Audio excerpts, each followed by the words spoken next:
안녕하십니까, 마음우체국입니다. 정신과 전문의가 여러분의 사연에 답변해 드립니다. 이번 사연은 갑작스러운 퇴사 후 무기력과 폭식으로 시달리고 있는 사연입니다. 사연 읽어보겠습니다. 안녕하세요. 저는 회사에서 해고 통보를 2주 전에 받았습니다. 그 스트레스 때문인지 다른 회사의 면접을 여러 군데 다니며 앞으로 미래를 위해 노력해도 떨어지는 제 모습에 그만 집 안에 갇히며 저를 학대하는 것 같아요. 알면서도 하루 배달 음식 3번씩 시켜 먹으면서 배가 터질 정도로 음식을 꾸역꾸역 먹어야 삶의 만족도가 그나마 1시간이라도 행복하고요.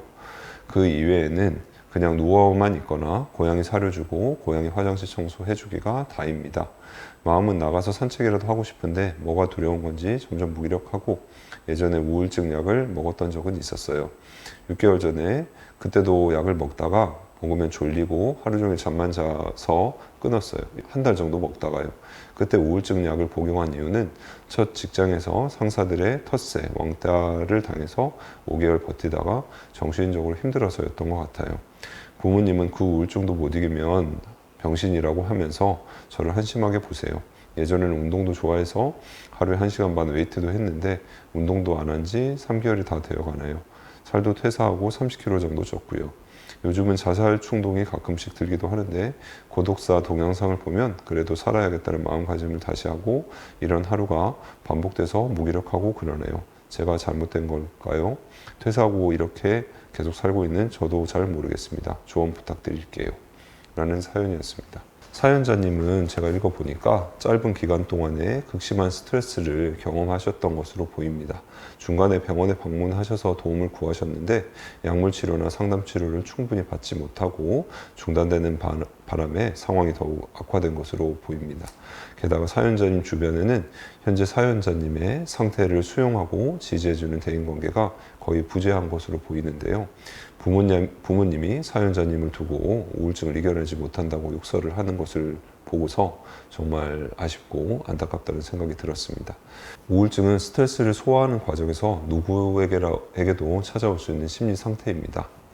우울증을 잘 극복해내기 위한 가장 중요한 첫걸음은 우울증을 빨리 극복해야 하는 나약한 상태라는 부정적인 낙인을 지우는 것입니다.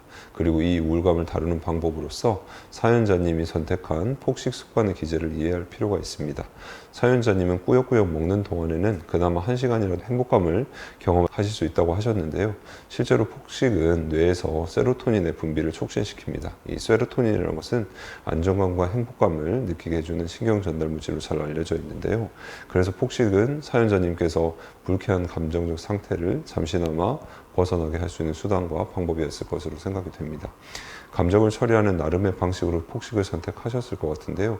건강상의 문제도 초래하지만 폭식 이후에 자기 비난이나 경멸이 강화되어서 더 큰 우울감의 늪에 빠지게 되는 악순환이 이어집니다. 다행인 것은 약물 치료를 통해서 세로토닌을 조절할 수 있기 때문에 사연자님은 지금이라도 항우울제를 다시 복용하는 게 아마 좋을 것 같습니다. 약물이 폭식 습관을 조절하는 데 도움을 줄 수 있다고 생각하기 때문이고요. 만일 수면 문제나 다른 부작용이 생기면 의사와 의논하면서 적정한 수준을 찾을 수가 있다고 생각합니다. 다만 이번에는 적극적으로 의사분에게 적극적으로 요구하고 표현하셨으면 좋겠습니다. 사연을 읽어보면 전반적으로 사연자님이 심리 상태가 타인에게 원활하게 표출되지 않는 것도 하나의 문제가 될 수 있는 것 같은데요. 직장 내에서 부당한 대우나 괴롭힘이 있었을 때 이에 대해서 대체로 참아온 듯한 인상을 많이 받았습니다. 부모님의 지나친 비하에 대해서도 마찬가지고요. 약물 치료를 그만두는 과정에서도 의사 선생님과 소통이 제대로 이루어지지 않은 것 같습니다. 사연자님이 어떠한 두려움에 가로막혀 타인과의 소통을 포기하는 지점이 생기고 혼자서만 다 끌어안고 견딘 행동이 반복되어 온 것은 아닌지 생각합니다. 또한 전문가와의 상담과 약물치료를 통해서 내면의 이야기를 좀 더 꺼내놓는 연습을 하셨으면 좋겠고요. 이렇게 자신의 감정과 생각을 안전하게 표현하고 피드백을 받는 과정이 생기면 부정적인 감정이 들 때 이를 스스로 충분히 이해하고 공감할 수 있게 되면서 감정을 소화할 수 있게 됩니다. 즉, 감정을 억누르거나 회피하는 수단으로서 폭식을 선택할 수 있지 않을 수 있게 됩니다. 현재 사연자님은 직장을 잃은 상실 경험도 하셨기 때문에 여러 복잡한 감정을 소화할 충분한 휴식이 필요합니다. 제대로 된 휴식은 집에서 누워서 자는 것만이 아니고 지금 필요한 욕구를 인식하고 이를 채워주는 것이 진정한 휴식이라고 생각이 듭니다. 그러기 위해서는 현재 마음의 상태와 신체 감각을 아주 민감하게 알아차려두는 연습이 필요한데요.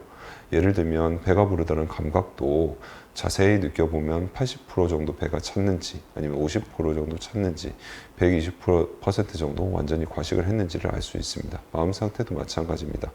자신의 기분이 나쁘거나 기분이 좋은 미묘한 지점들도 수치화해서 잘 알아차릴 수 있게끔 감정일기를 쓰는 것도 추천해 드립니다. 인터넷에 검색하시면 감정 단어 목록이 굉장히 많이 나옵니다. 이 목록을 참고해서 사연자님이 하루에 경험한 감정의 강도를 점수로 수치화해 보는 것이 좋습니다. 예를 들면 단순히 이제 우울함이 100점이나 무기력함이 100점 이런 식으로 일상이 채워지지는 않습니다. 하루에도 슬픔 50, 분노 70, 짜증 45 이런 식으로 다양하고 미세한 감정을 다 느낄 수가 있습니다. 이를 하나하나 찾아보시기를 바랍니다.